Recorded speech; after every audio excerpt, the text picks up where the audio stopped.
Star Wars, best place for below average Star Wars.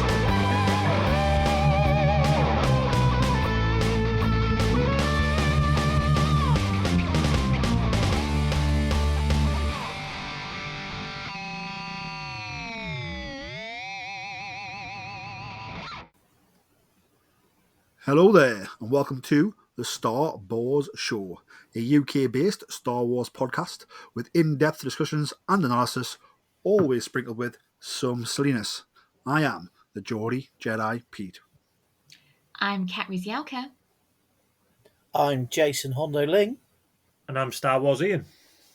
And guess what? You guessed it correctly. Obviously, Star Wars Celebration, the 3-day event that has just taken place in Japan, has come to a close, and we are here to break down all of the announcements. I would say not as many huge announcements as people were used to, but a lot of sort of cool announcements coming out and plenty to talk about. Let's go to you first, Jason. Sort of just break down sort of your feelings as sort of the new sort of coming out of Celebration as you were hearing about it, and sort of did it whet your appetite enough for new Star Wars?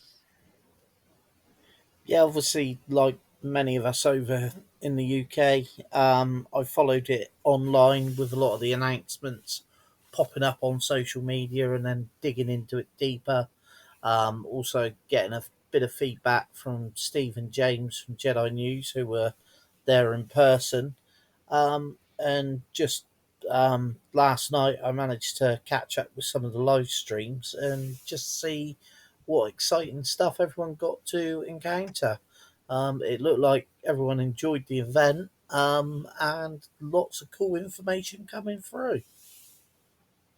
There certainly was, and there certainly was lots of people there. So I think 125 countries were represented by attendees at this year's Star Wars Celebration, and 70% were first-timers. So Star Wars is very much alive, as they say.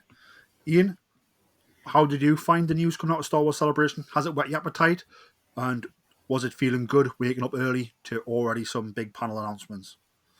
Yeah, it was cool. I woke up at 3 o'clock in the morning the first night, so I got to see the stuff coming out the Mandalorian and Grogu panel, which obviously we'll get into later.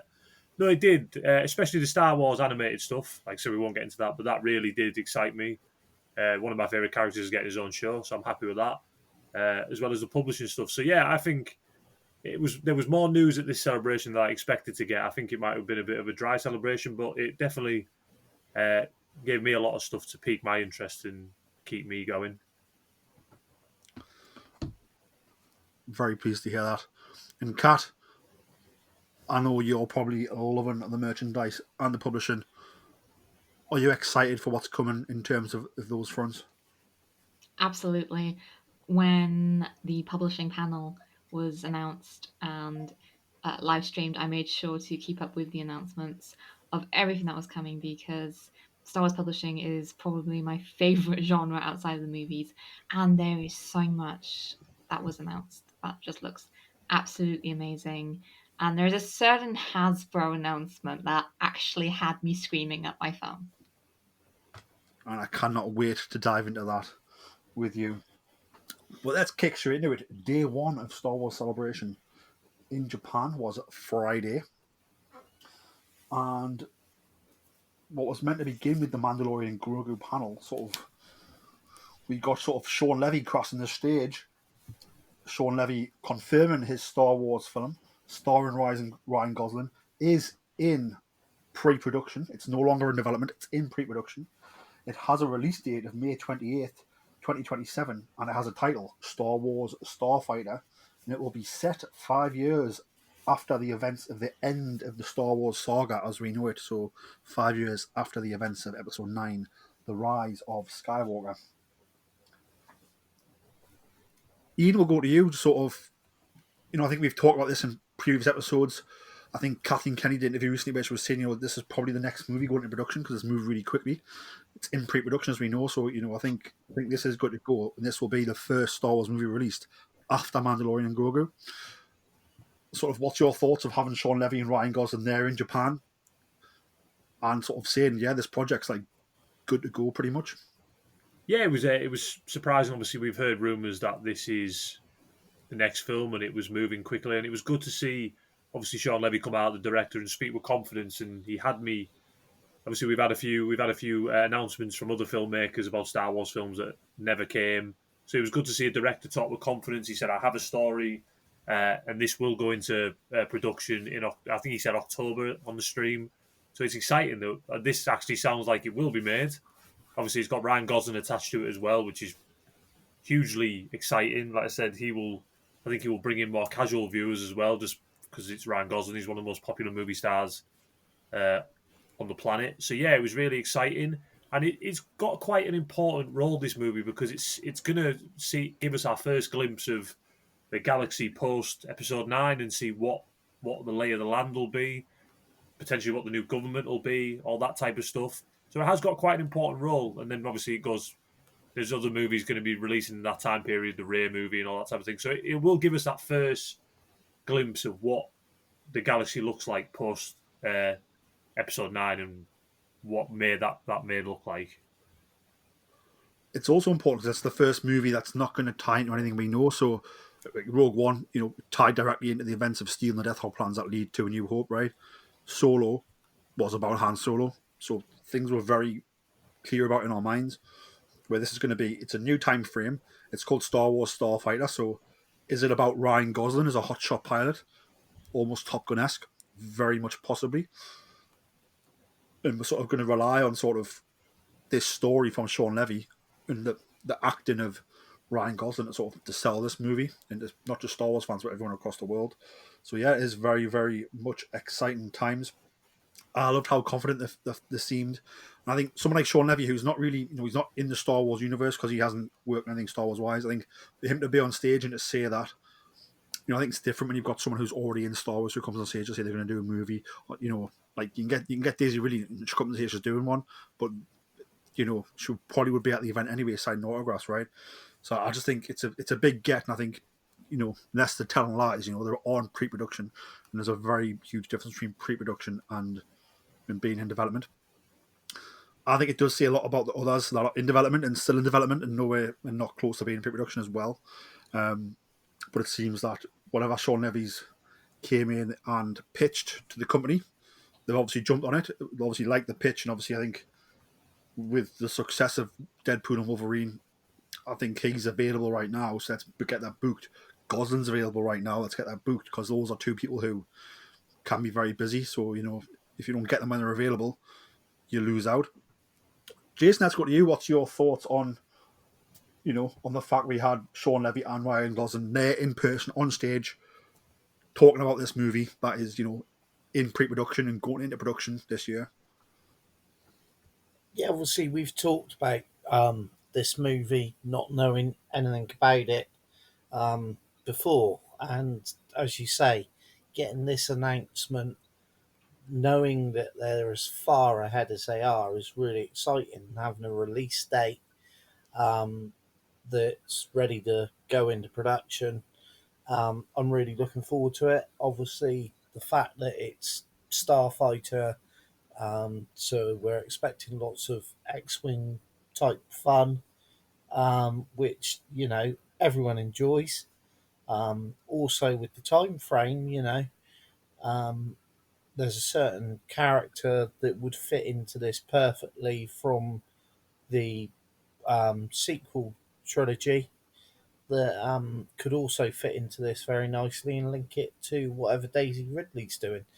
So obviously we know with all the, planning that Dave Filoni and Jon Favreau have alluded to, there could be a lot more going on that doesn't necessarily have to be a trilogy, but just all links together with the Star Wars that we know and love. So I'm really excited by it. And yeah, it's something to look forward to once we've got ourselves through Mandalorian and Grogu. It certainly is. I think for me, what this does say is that the Star Wars film titled Rogue Squadron, which is going to be directed by Patty Jenkins, is most probably dead and buried at this point.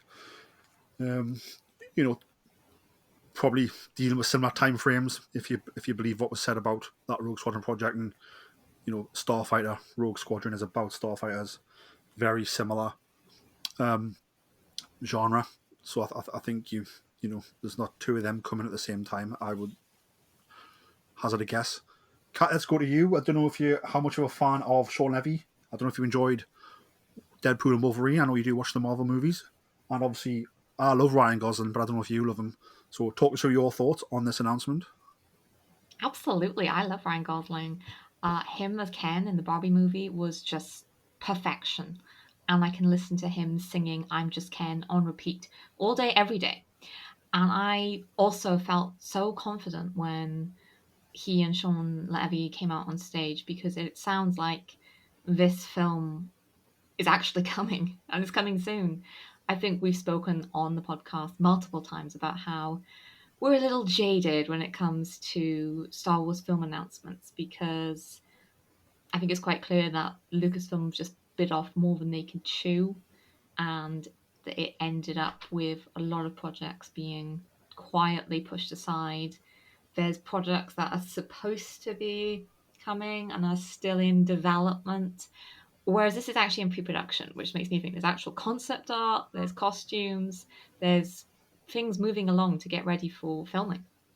So, no, I'm really excited for it. And I think Sean Levi's um, history with the Marvel universe will actually help because he knows how to deal with a big franchise, with a big fan base, and to deliver a movie within all of that time scale and pressure. I haven't actually seen Deadpool, Deadpool and Wolverine yet. It's on my list to watch now that I resubscribed to Disney Plus. But I have seen clips of it, and all the clips I've seen I've really enjoyed. And I think he can write a movie that's got lots of action but still plenty of heart. And considering Ryan Gosling and the characters he kind of plays, I think that's perhaps where this story might be heading, of sort of this action adventure movie, which the title suggests, but there's going to be that Star Wars heart underneath it all. So this is definitely a film that I feel I'm ready to be excited about.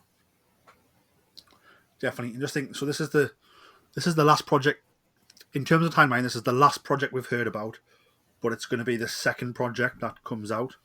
Taika Waititi's movie, don't know where that is. The Rey movie, it's on its fourth writer. Ryan Johnson's Star Wars trilogy. People are saying it's going to come after he finishes with his Glass Onion universe, his mystery series on Netflix.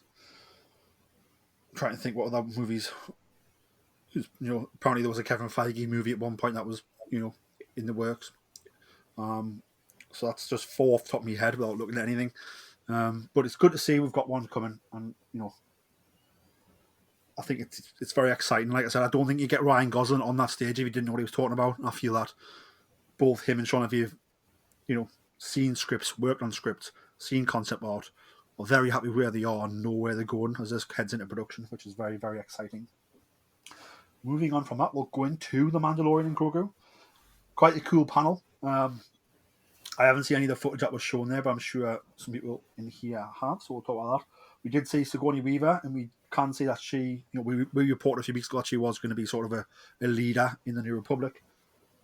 Looks like she's going to see some action. We've seen her in a Rebel, or you could say New Republic flight suit, which is very cool. Ian, let's go to you. Have you seen any of the footage from the Mandalorian and Grogu panel, and sort of what's your thoughts on what we're going to get when the movie comes out in May next year? I have seen the kind of like trailer sizzle reel type thing they released for the Mandalorian and Grogu. I don't know if you want me to go into what was shown on the trailer. Yeah, go for it. Yeah, so basically it opens up. We're in the back of a AT-AT. There's a bunch of snowtroopers getting ready to go into battle. It seems like you've got the classic Star Wars klaxon going off. All of a sudden, the back door blasts open. In comes Din, clears house. It's one continuous shot like the corridor scene, like Daredevil and that. But in the back of an AT-ST, but you've got quite a lot of room, so he's jumping all over the place. He obviously takes the AT-ST. It's quite a humorous moment because the door to the cockpit closes and the Imperial in the cockpit just sighs as if, say, for God's sake.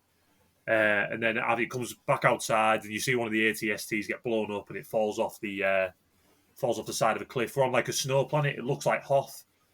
People have speculated it's Hoth, but I think that's purely based on the fact that it's a snow planet, and yeah, that type of thing.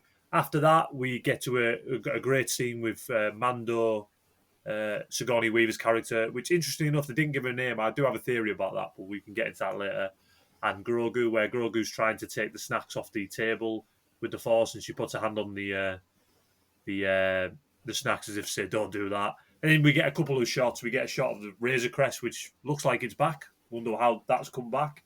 We get a shot of Zeb, full Zeb, walking about.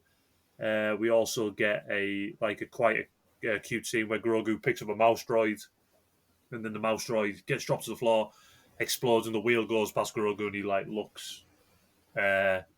he looks down the other way as it goes past.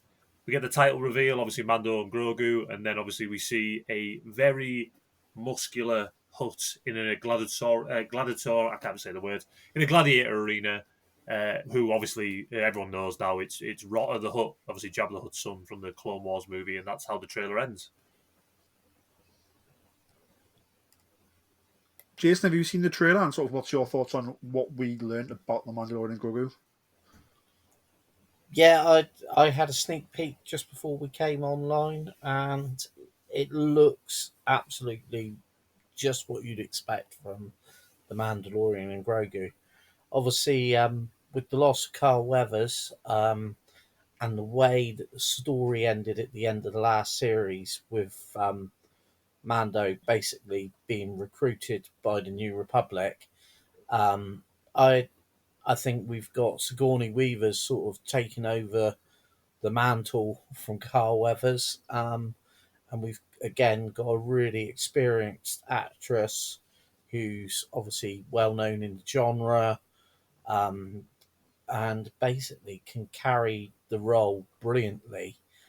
Seeing her with the one scene with Mando and Grogu, it was full of humour, which we've come to love with Grogu, but also the seriousness, and you could see she's a true leader. So yeah, I'm really excited by this, and obviously Dave Filoni sort of alluded that going back to Rotter the Hutt is sort of going back to where we started with the Clone Wars 20 years ago, sort of thing. So I think there's a lot of fun going to be coming out of this film, and I'm really looking forward to going to see it. And Kat, what's your thoughts? Are you excited that we've got Stinky the Hutt back on our screens? OMG, yes, because I was always quite sad in a strange way that Road of the Hutt story was never completed in the Clone Wars. There wasn't any hint about how Jabba was raising him or anything like that. And he only briefly got mentioned in the Aftermath trilogy, where Cobb Vanth is actually helping to raise him as part of the rebuilding of Tatooine. So to see his character coming back, I am really excited. I don't know if he's going to be turning over a new leaf for the Hutt clan and maybe leading them in a direction that's more law abiding, which would be cool. It'd be cool to see a Hutt actually trying to do some good in the galaxy. But there's just so many possibilities now that The Mandalorian is helping the Republic. We've already got Zeb Oralius. Now we're getting Road of the Hutt. And all these connections to the Clone Wars and Rebels just make me insanely happy because it's connecting everything to the wider universe just adds something for the fans who have been watching Star Wars for all this time.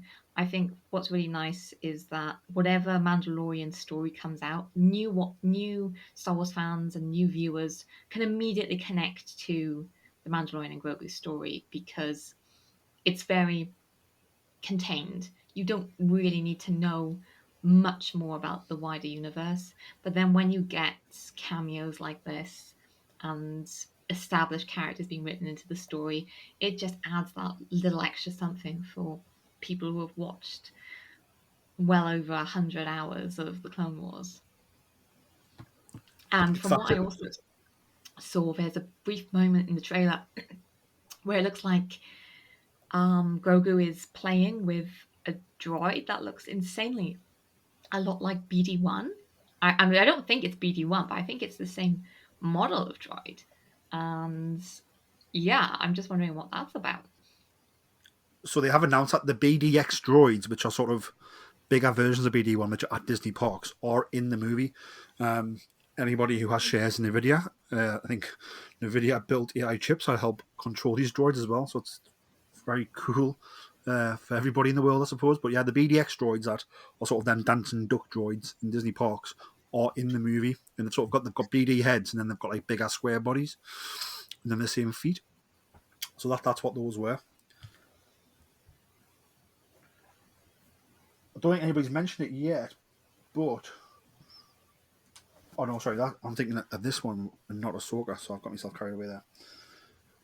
Do we think that Jeremy Allen White will voice Rota the Hutt? Let's go to you, Ian, for first dibs on this one. Yeah, I do think so. I think it's pretty widely reported that he's voicing the character. It makes sense as well if he wants to voice the character, then they can always bring him in for another role like down the line because he obviously just voicing Rota the Hutt. Interesting enough as well with the Sigourney Weaver thing as well. I do find it interesting that they kept not revealing her name of her character. They said she's an ex rebel pilot, a veteran of Rebellion, and now obviously she's it looks like she's leading the Adelphi Rangers. Could she potentially be a character we know? I saw someone say Nora Wexley, and that's interesting. But I just found that interesting. So yeah, number one, I definitely think I do think it's the actor who's voicing Rota the Hutt. And yeah, I just found it very interesting about they wouldn't reveal her name. They kept saying, "Oh, your character's saying." It's not like they went, "Oh, my character's General, I don't know, such and such." So yeah, I did find that quite interesting. Very interesting. Ian, what's your thoughts? Could it be Nora Wexley, Snap's mother? And what's your thoughts on Jeremy Allen White? Is he voicing Rota the Hutt? And do you think he's doing motion capture? Has he jacked himself up to be a big Hutt-like body to be motion capture for the role? I think the Nora Wexley thing could be quite an interesting one. And it would be, as you say, it's strange that they haven't announced her character's name. Normally that would be, part of what you get. So yeah, that's a good possibility, and it would tie in with everything else. As for Rotter, I think they did confirm at some point, but I may be wrong, that Jeremy was doing the voice. And it'd be interesting to see. I suspect with Disney, with Lucasfilm, they probably did do motion capture on that character because it's something that they specialise in for the CG characters. And obviously the jacked up bit, well, that's quite easy to do with motion capture. But it's interesting that there's the story that he could be he seems to be in a gladiator arena, and it's supposed to be that Mando's rescuing him. Again, he needs rescuing. He seems to be a character that needs rescuing quite a lot. But considering the way he's jacked up, it's quite surprising he does need rescuing. Indeed. And then after the announcements of Star Wars Starfighter and The Mandalorian and Grogu, we did get some animation news. Star Wars Maul Shadow Lord will air in 2026. It's going to follow Darth Maul, I believe. The name Shadow Lord got me excited because when we meet Maul in Rebels and he's hiding in the shadows, skulking in the shadows of that Sith homeworld, that is a Shadow Lord. I think that's like... But also a Shadow Lord could be somebody who runs the crime syndicates from the shadows as well. So it has two meanings and two things we know Maul has done, but haven't necessarily seen a lot of. Let's go to you, Ian, because I know you've probably seen more of that panel than me and have seen the Maul trailer. So What's your thoughts on Star Wars Maul Shadow Lord, and sort of what do you think the story of the series is going to be? This is the thing I'm obviously hugely excited for. Number one, because it brings Sam Witwer back. He portrays Darth Maul, which is one of my favourite characters, and he also portrays Starkiller, which is one of my favourite characters, which I love. So yeah, no, I'm hugely excited about this. I think it's roughly set. I think they said on the Celebration live stage that it's roughly set about a year after the Clone Wars, so about a year after we saw him escape the Venator that was going down on the moon that Ahsoka obviously was on. So hugely excited. I think the Star Wars underworld is ripe for storytelling, and obviously we see him in Solo get to a point where he's in charge of Crimson Dawn again. And then obviously there's a gap in between there, which we see him on Malachor in Rebels, where he is obviously hiding from the Empire, trying to find revenge for a way on his ex-master, obviously Palpatine. Shadow Lord, they even call him the Shadow in Rebels, so that's pretty cool. Yeah, no, hugely excited. I think the trailer looks really good. The trailer looks excellent. And there's a fair few things in the trailer that really piqued my interest. Obviously, with the young Twi'lek apprentice, I think they know what they're doing there. And yeah, I'm hugely excited for Maul Shadow Lord. I wonder how long it'll run, and potentially if we could get Kira and then continue the story of Solo, and then see how he gets to where he is in Rebels. And I 100% believe this since he said in the Rebels episode Twilight the Apprentice, "I cannot defeat Vader alone," which doesn't sound like Darth Maul to me. So I think there's 100% going to be a confrontation between, obviously, Maul, not Darth anymore, and Darth Vader. Jason, let's go to you. What's your thoughts on more Shadow Lord? Are you excited for more Star Wars animation? I do know you love it. You love it so much. Has this got you feasting, ready for more Star Wars animation coming in 2026? Yeah, obviously, for me, Star Wars animation is brilliant. The fact that this ties into the end of Clone Wars is brilliant. And the character of Maul is one that I, like Ian, have loved all the way along. Sam Witwer, when he took over for the animated series, has moulded the character brilliantly and has worked very closely with Dave Filoni and the team to make sure he knew this character inside out. And as they alluded to on the live stream, you know, Sam Witwer is a walking encyclopedia on anything Star Wars. What he doesn't know is no one's business. So he's a true fan as well. The idea, obviously, that Maul's now moving towards where we see him, partly obviously in Solo, and then where we find him in Rebels. I think this is going to be really, really cool. And yeah, I just cannot wait to see what they do.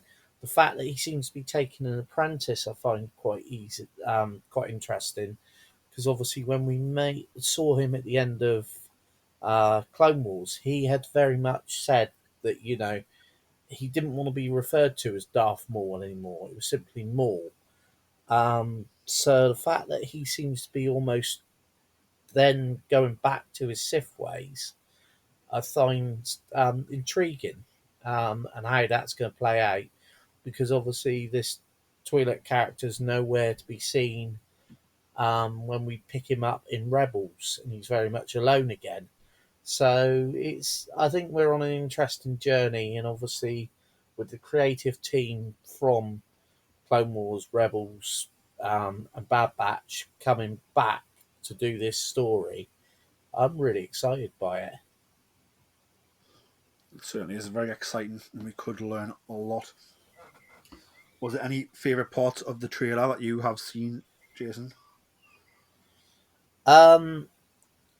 There's the entrance that of Maul at the beginning of the trailer, where he's sort of coming out of the ship. Obviously, it was a rather dodgy video that I saw of it, but it just looked really cool. I can't wait to see that trailer in a better quality. But it's very much the Maul we know and love. Very dark and manipulative. So I think there's a lot of fun to be had. And I'd like to think that there'll be 2 or 3 seasons of this that they'll be able to run to and take us on a great journey. Kat, I know you have you do love some Darksiders, in particular. Obviously, Kylo Ren's your favourite. Here we're seeing another Darksider who's been around for a while now, getting a continuation in his story. What's your thoughts on Maul Shadow Lord, and are you excited to tune in 2026? I am so excited because it's more Star Wars animation, and it's my home in the Star Wars universe. I absolutely adored watching Rebels as it came out on television, and I'm super excited that we're getting more animation quite soon. From the trailer that I saw online with its slightly sketchy footage, it already looks amazing. There's so much action going on, and the animation is Clone Wars reminiscent, but still has its own unique feel to it.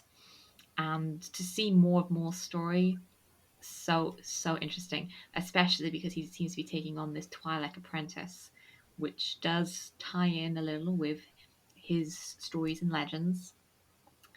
And there's just, even in that like 30 seconds of footage we see, there is so much going on.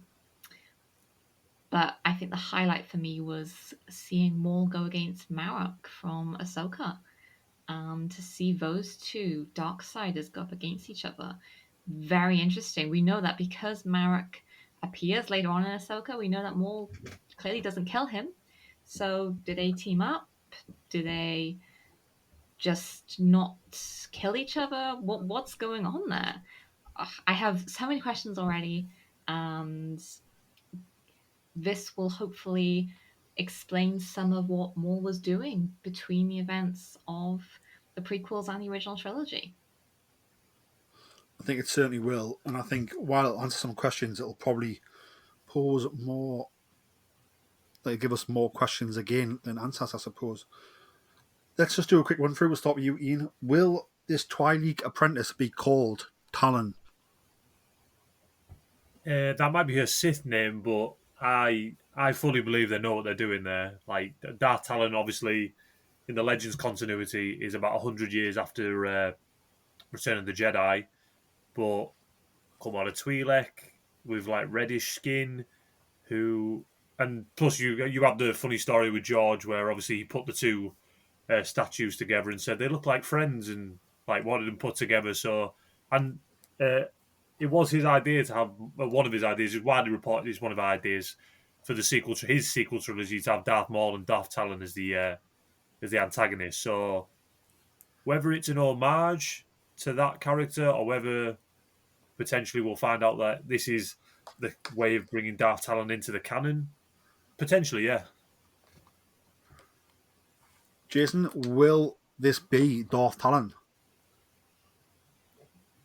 I'm not sure.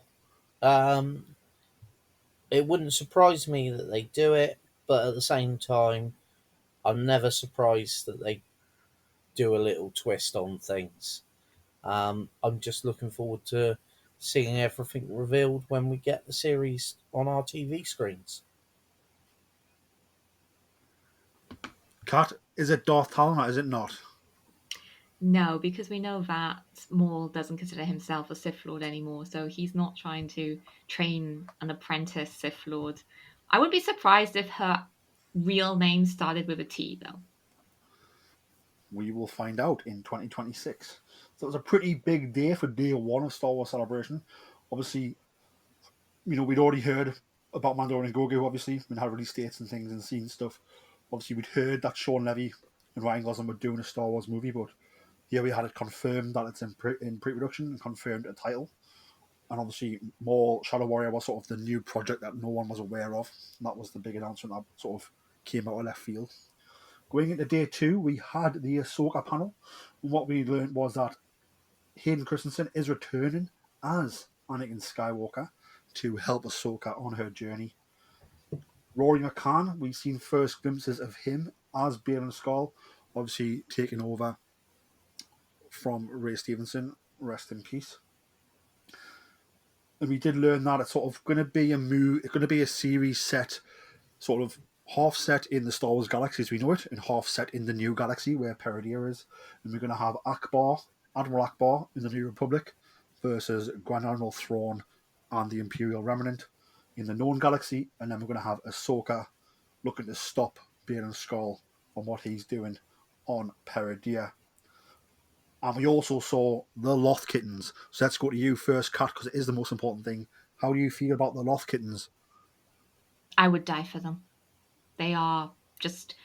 Dave Filoni just brings in the most adorable characters in every series he creates.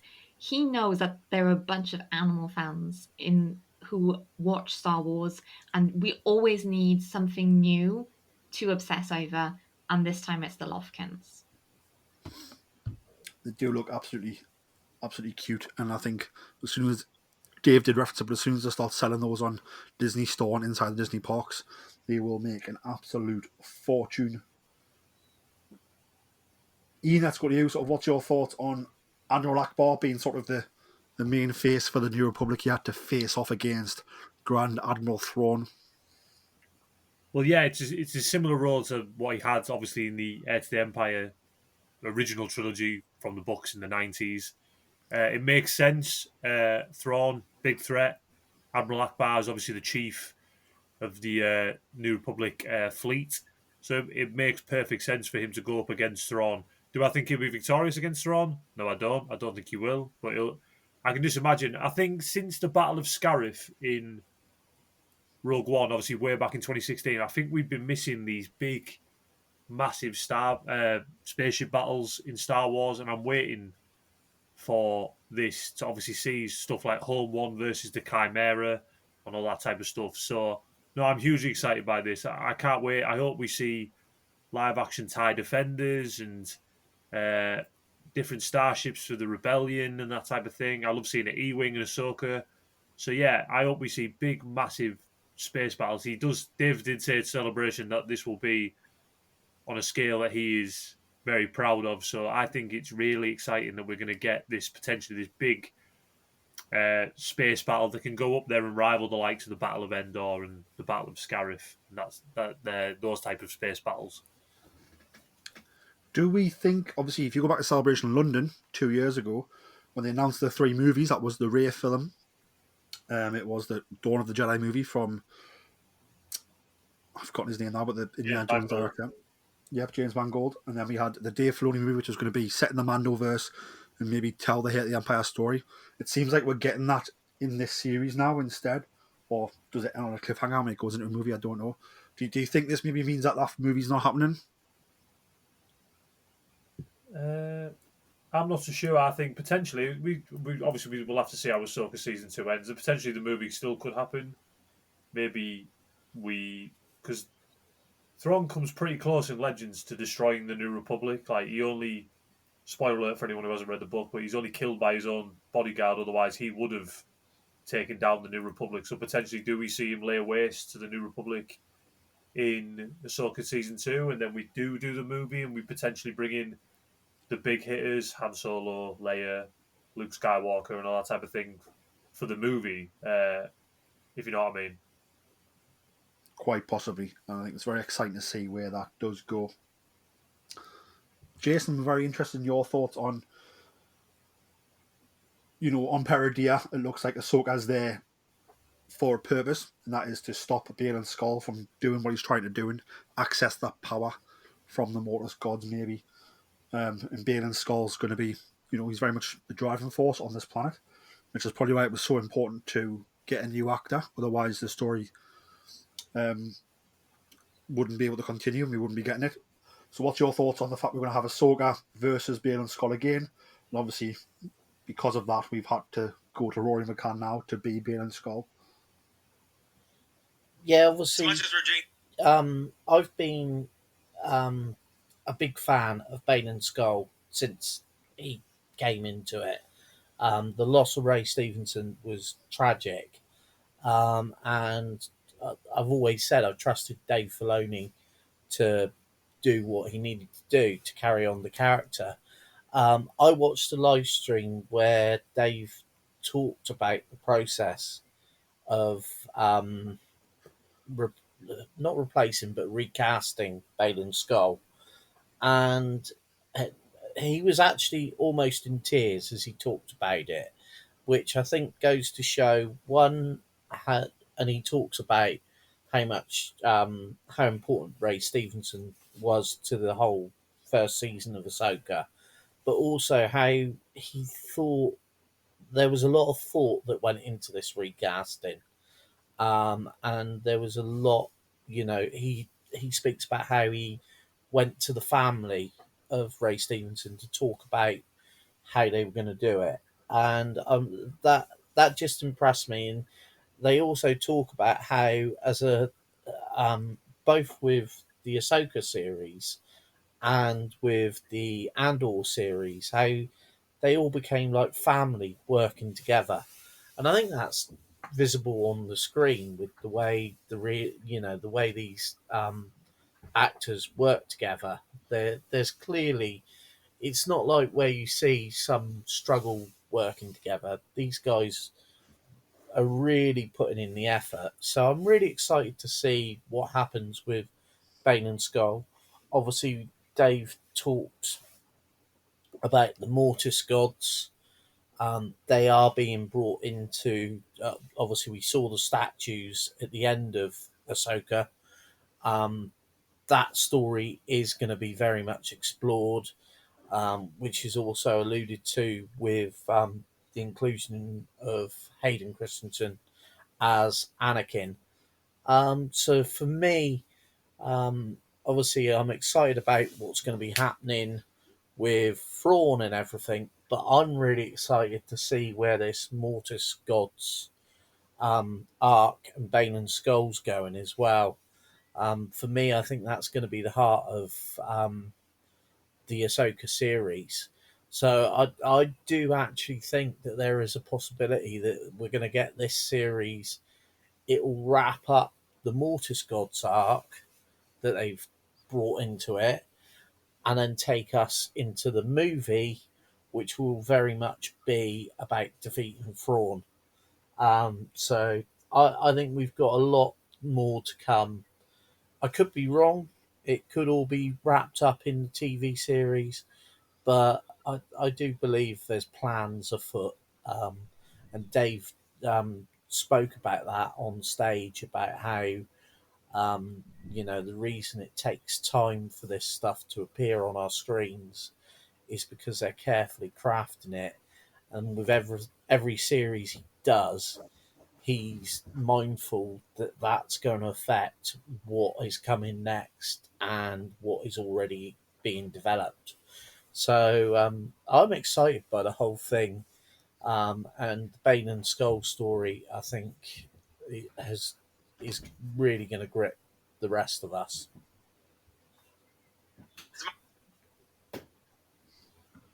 And that brought an end to sort of day 2. Went into day 3, and we had some animation news. We learned that Star Wars Visions Season 3 is coming October 29th this year. And we also learned that there's going to be sort of a spin-off called The Ninth Jedi, which is possibly a feature-length episode, maybe. A continuation of something we're going to get in Season 3 is going to be coming in 2026.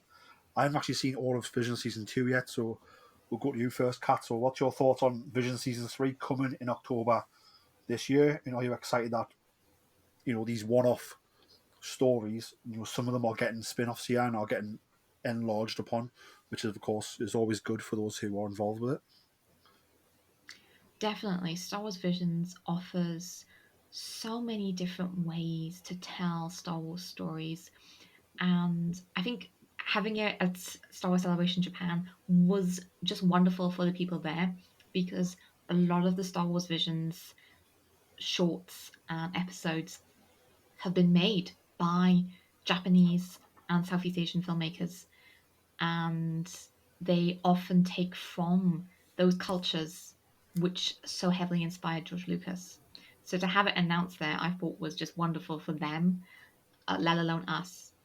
And getting season 3 just allows these filmmakers to, as you said, some of the episodes are going to be building on previous ones, and then others are letting in more new storytelling for the Star Wars galaxy.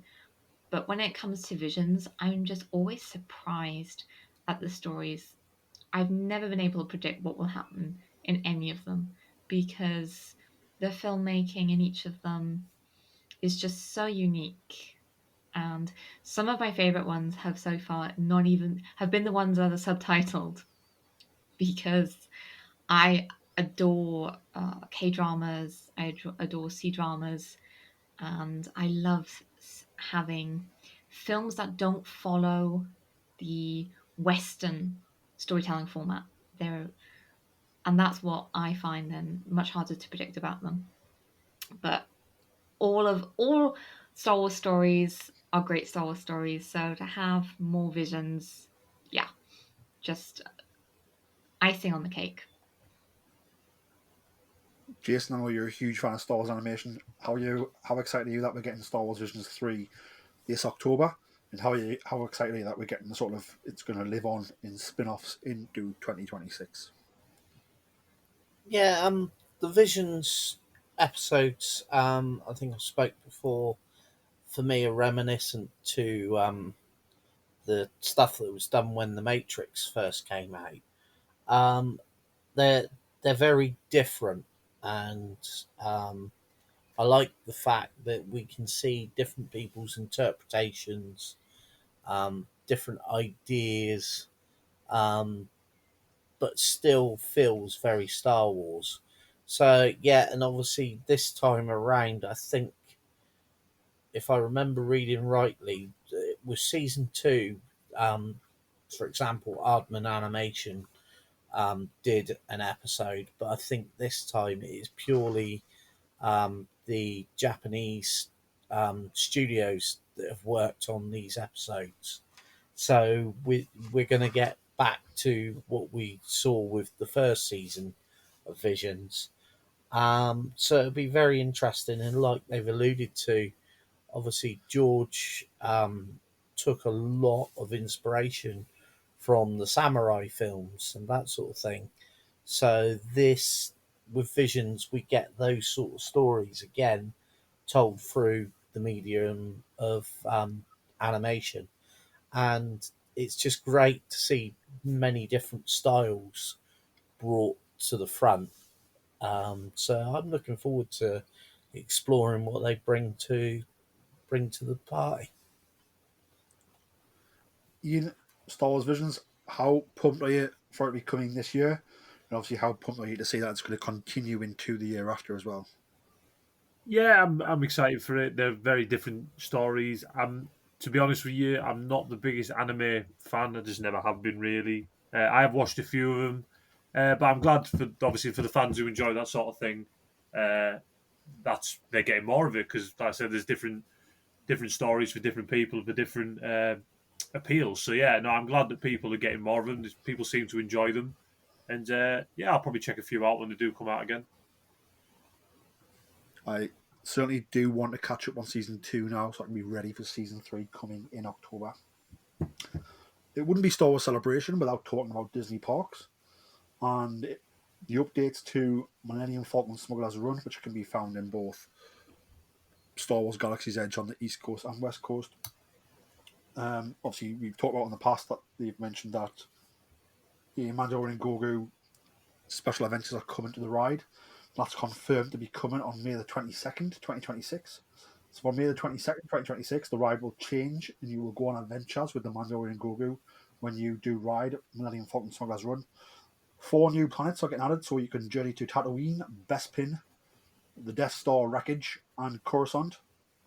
And they're also changing some of the controls. So for those who don't know, when you ride, you have your 2 pilots, you have your 2 weapons people, and you have your 2 engineers. The engineering roles will be a little bit boring, I suppose. But the new rule for engineers is that they will pick which planet you go to. So that's pretty cool, I think.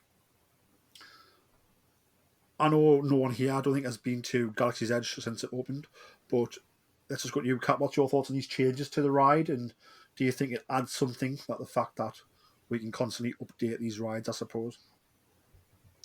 Absolutely, because it's all about trying to encourage. In video games, we call it replayability.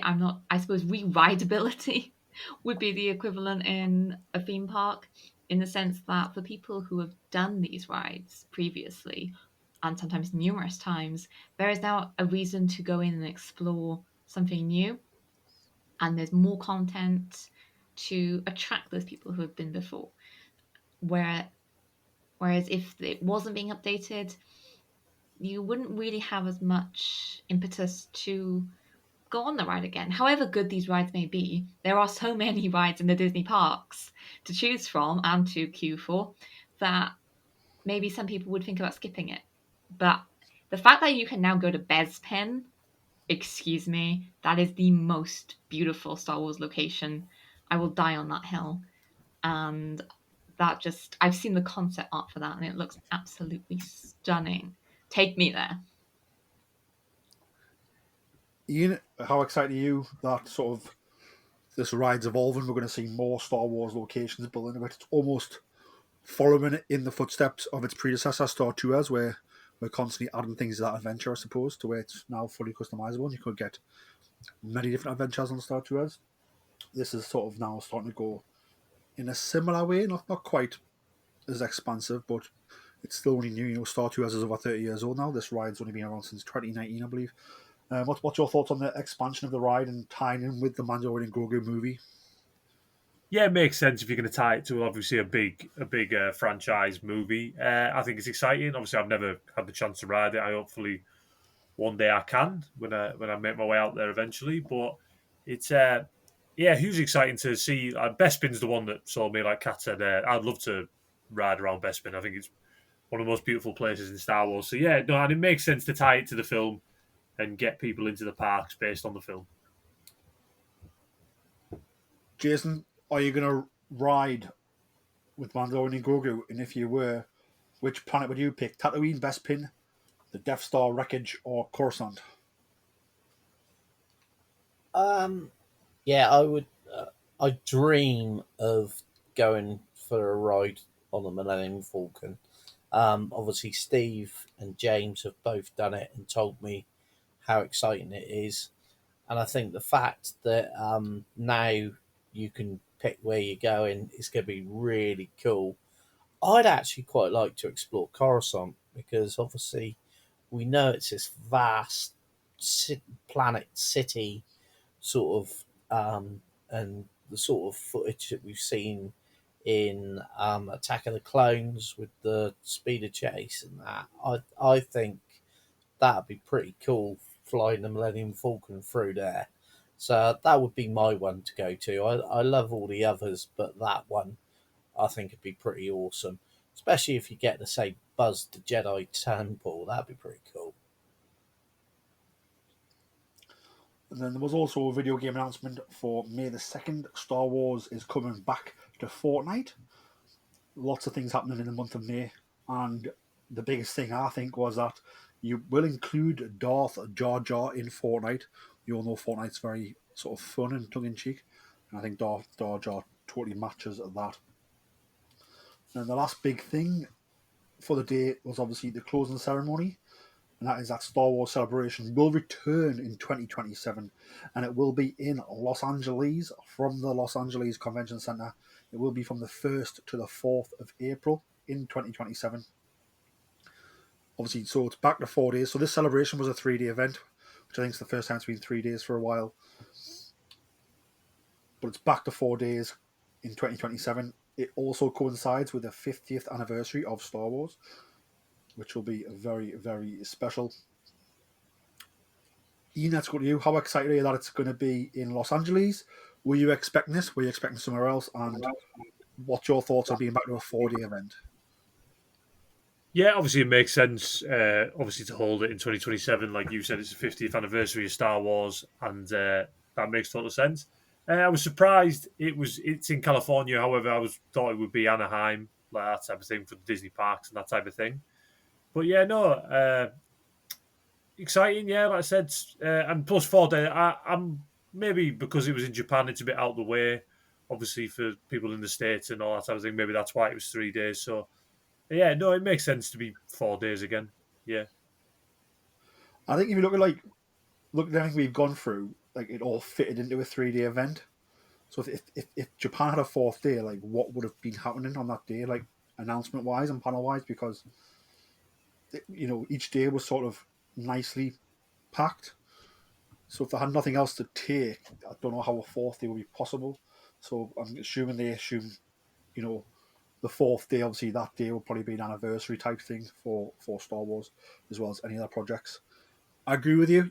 Usually they go to Anaheim and it's right in the doorstep of Disney, which is really cool for us who go. This is obviously a bit different. I don't know location wise, but I don't know if this is closer to maybe the Lucas Museum in Art of Art, which could possibly be open by 2027, which would be awesome. I imagine anybody who travels out for celebration, and if the museum was open, would probably use the trip to visit the museum as well. It's sort of a once in a lifetime chance. Jason, let's go to you. What's your thoughts on LA and what's your thoughts on 4 days? Yeah, obviously, for me, I think I was pretty convinced it was going back to the US for this one. Um, I I find it exciting. I like the idea of venturing over there. Um, and 4 days, I suspect, with the 50th anniversary and with everything that they've got, that they'll be able to do quite a huge range of panels and different things. Obviously, being in the US, there's more of a chance of the likes of Mark Hamill, Harrison Ford, and all those sort of guys turning up. Um, so I think it'd be an awesome celebration to be able to attend. I do hope that obviously I imagine there will be a 50th anniversary of Star Wars panel, and I do hope they get as many people as they can on that panel. I think as time goes by, the people who worked on Star Wars are only getting older, and as we've seen, sadly, time does not discriminate, and people do pass away and become one with the Force. So I think to get as many of them there for the panel, I think would be fantastic, so they could all get their flowers while they're still here. That would include George, everybody who worked on it, all the cast, all the crew who's still here, who could make it. It would be wonderful to have them all there. Now, as they're getting older, I imagine they're not going to be signing all day and all night and doing other things, but I think if we can get them all there for the panel, and they can all get their flowers on stage and be cheered and take all that in, I think that would be a wonderful thing to do.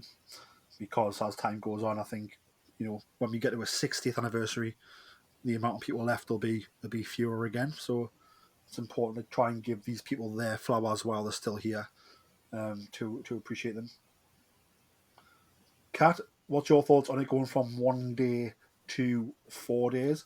I suppose in April 2027, we would have already seen the Mandalorian and Grogu, but Star Wars Starfighter, starring Ryan Gosling, would be probably in its promotion period. There's absolutely going to be plenty to fill 4 days by 2027. There should be more films in production by then, possibly, but I think most of that time will be dedicated to celebrating the history and legacy of Star Wars. 50 years is just an insane anniversary.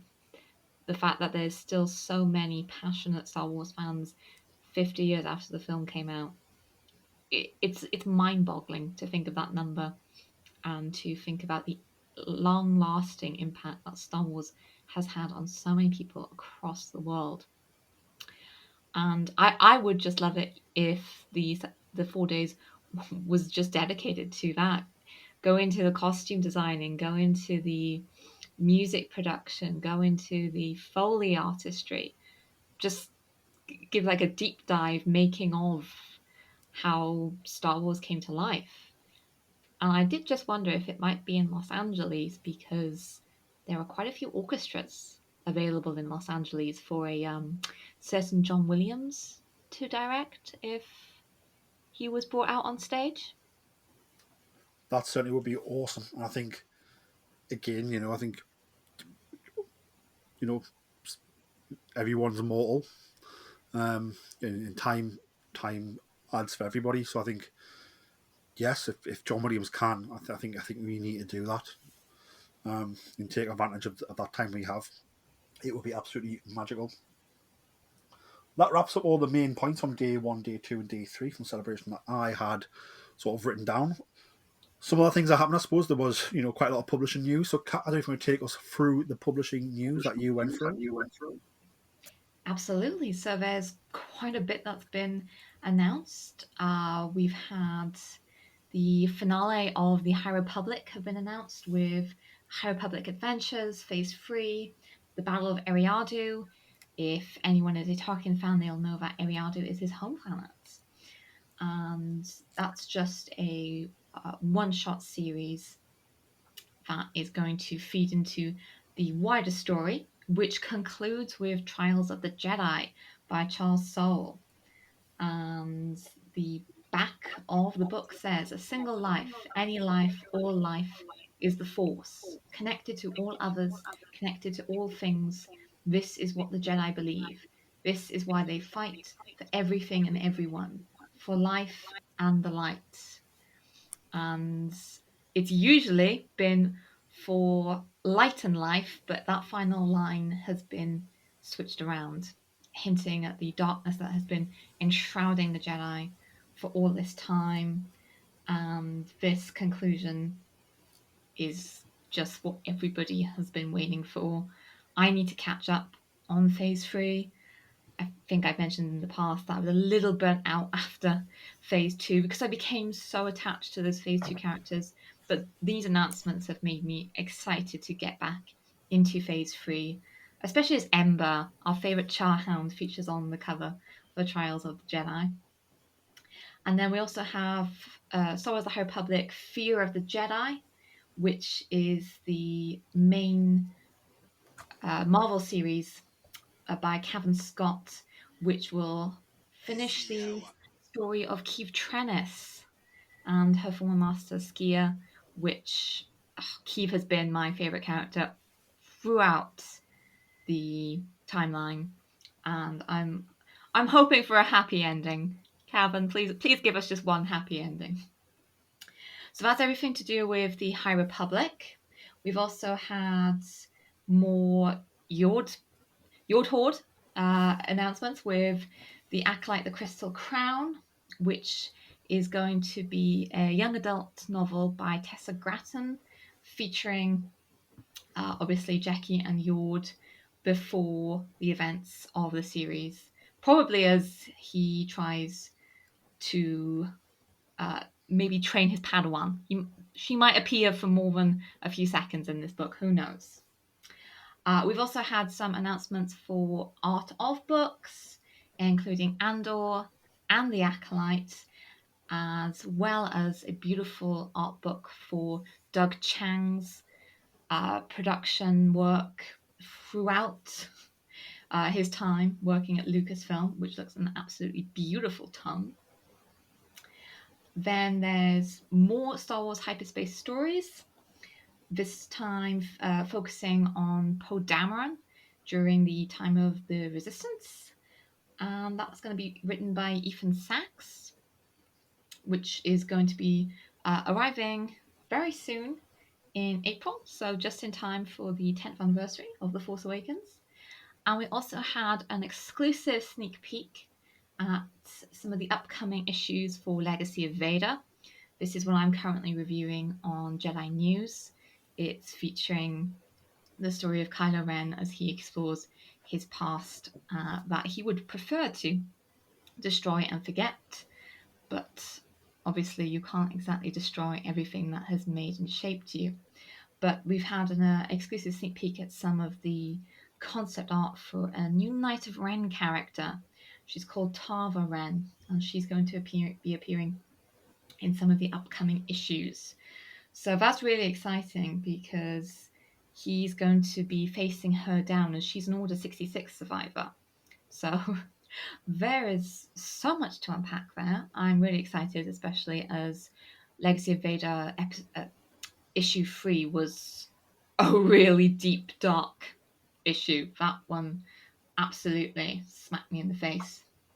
And aside from that, we've also had a bunch of manga adaptations have been announced for Thrawn, the Jedi Fallen Order game with a gorgeous manga version of BD1. Absolutely love that. As well as a completely brand new story called Path of the Lightsaber by Kenny Ruiz, which will feature new heroes and villains from the tale set in the sequel trilogy era, which all ties the way back to the golden age of the Jedi and the High Republic. So that sounds very exciting. And wrapping it all up is the new Darth Vader novel called Master of Evil by Adam Christopher. And if you've read Adam Christopher's previous book, which was Shadow of the Sith, you will know that he can write dark side characters so well. And this book also promises to tie into the comic series by Charles Soule. So there is so much to look forward to if you love Star Wars books and comics. There certainly is, and I'm glad we had you as an expert to take us through them. As you are an expert in the literature, Ian is an expert in the gaming side of things. Ian, what was your thoughts on sort of the gaming announcements and trailers that we had revealed to us at Star Wars Celebration Japan? Yeah, obviously the main one was the turn-based strategy game from Bit Reactor, obviously with support from Respawn and Lucasfilm Games.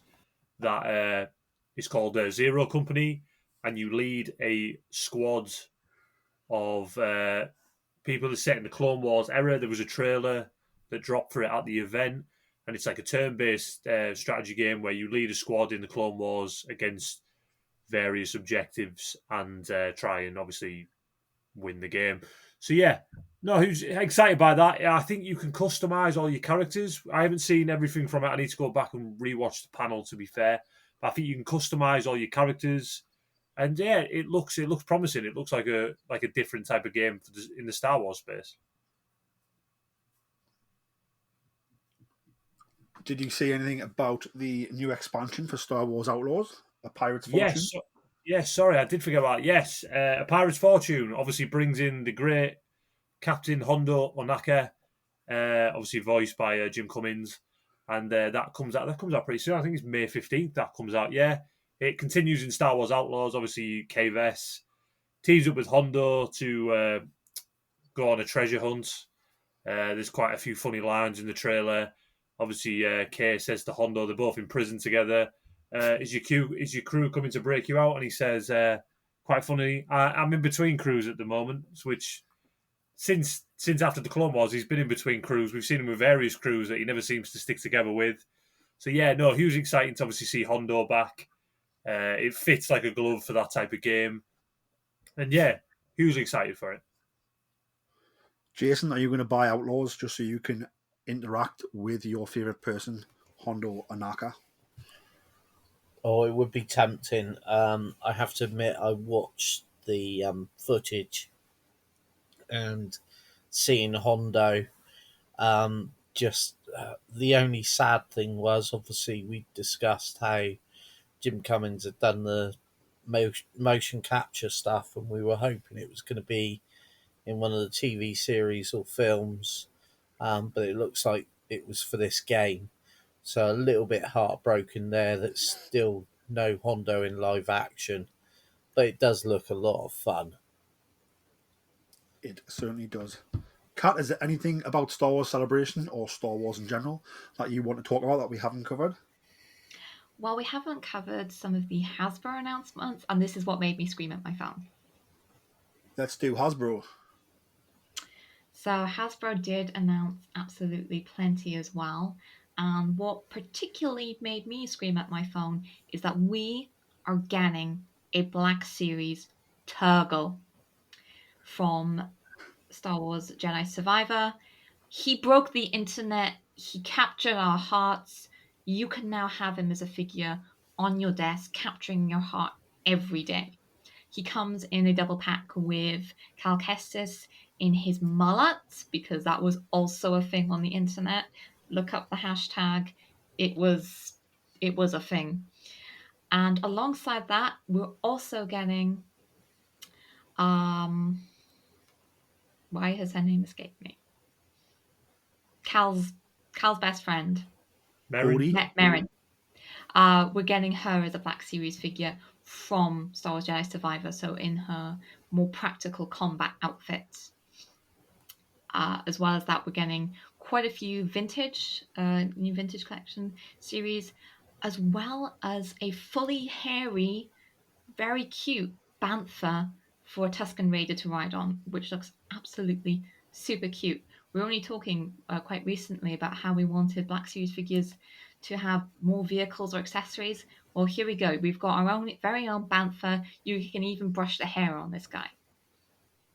I just can't believe that we've got like a completely new Turgle, which can't be a retool of anything, right? It must be a new mold. But yeah, we kind of get Ben Solo redemption figure. it's just crazy, isn't it?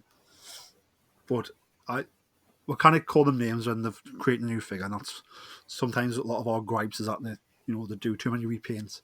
I suppose Turgle's brand new, so hats off to them. My question to you, Kat, is will we get a Ryan Gosling figure before we get a Ben Demption figure? I think definitely. Ryan Gosling as a Black Series figure would sell pretty quickly. I think so. Jason, is there anything from Star Wars Celebration or Star Wars that you want to chat about that we haven't covered yet? Yeah, first of all, the one thing that I wish I could have got from Celebration is the 20th anniversary of the Lucasfilm animated, and the poster that they've done for that is absolutely beautiful. I've actually put it as my Facebook, what do you call it, avatar type thing, because it's just a beautiful piece of art. It's got all of the different characters that you'd expect from the different animated series there in it. And there's also, I found out and looked at it, and I found him there. There's a stormtrooper from the Lucasfilm TV series that they were doing from the team from Robot Chicken, Star Wars Retours. And if you look down in the bottom right hand corner, there is one of the little stormtroopers that they created for that series on the floor. And it just, there's so many different characters. It's great fun to just look through the picture at the different animated characters that they've got there. So that was really beautiful. The other thing that obviously isn't related to Celebration is, if you get a chance on Disney Plus, there's an extra 3 episodes for season 2 of Light and Magic, which I've watched this afternoon. And if you like your documentaries about the making of films and everything, this is a really, really cool series to watch. And the episodes here explore the prequel films, and in particular, there's some really interesting stuff about Jar Jar Binks in there, and Ahmed goes into quite detail about how it affected him, and it's quite heartbreaking to listen to him. But also, I watched him on the panel or on the live stream that he did for Celebration, and seeing the way the fandom has sort of changed and embraced him now, it's almost heartbreaking to think what he had to go through. What was it, 25 years ago?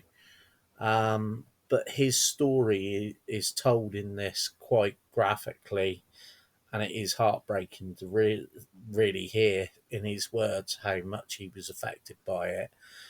So that's something I'd recommend if you want to watch it. Get on and do it because it's brilliant, and you get a lot of in depth about the likes of John Knoll, how big all of those guys that have worked behind the scenes for many years. And to me, they're the heroes. They're the heroes of Star Wars because they've created so much and innovated so much. And to yourself, Ian, anything from Star Wars Celebration or Star Wars generally that we haven't talked about that you want to chat about? Two things from Celebration. Going back to the Maul stuff, I'm very happy to see that Rookcast is returning. I love that character from the Clone Wars, and it's good to see that she was in the trailer as well. I still maintain that she's the armorer, but that's for the another story. Also, with the Black Series, I'm very happy that we are getting a Black Series Dash Rendar from Shadows of the Empire, and he will go quite well with my, obviously, Prince Shizor that I got the other day. So yeah, just those two. Hugely excited for that. Fantastic stuff. And then one thing I forgot to mention, I think, is that it didn't happen in the Ahsoka panel, I don't believe, but when they were on the Celebration live stage. So Ahsoka goes into principal photography next week. So that starts shooting next week. And I think some of it's in London, so keep your eyes peeled for that. And that is very exciting times. But I think that brings an end to our bumper Star Wars Celebration Japan 2025 Newsarama. Kat, where can the people find you on social media? You can find me at Cat Kyle on Twitter, where I'm always happy to talk anything Star Wars, Kylo Ren, or anything LEGO related. Jason, where can people find you on social media? At Hondo Ling, as always. And Ian, where can the people find you on the socials? You can find me at Star Wars Ian on X and Instagram. And you can find myself on X and Instagram at Geordie Jedi Pete. You can also find the podcast on X at Balls Star. And the podcast is also available everywhere else, including Instagram, TikTok, Facebook, YouTube, and LinkedIn at Star Wars Podcast. If you're listening on Apple Podcasts or Spotify, please leave us a 5-star review. A lovely little sentence, keeps us smiling all week, only takes you a few moments. And if you are doing that, certainly share that with us on social media, and you might just get some goodies sent out. And again, if you're listening on any of the other wonderful podcast applications out there, there is a lot of them now, and it has the feature to leave a review. Leave us a top review, all of the stars, a lovely sentence again, let us know about it, and we will send you some goodies in the post. But that brings an end to this week's Star Wars. May the Force be with you all, and remember, always tell that to Canter Club.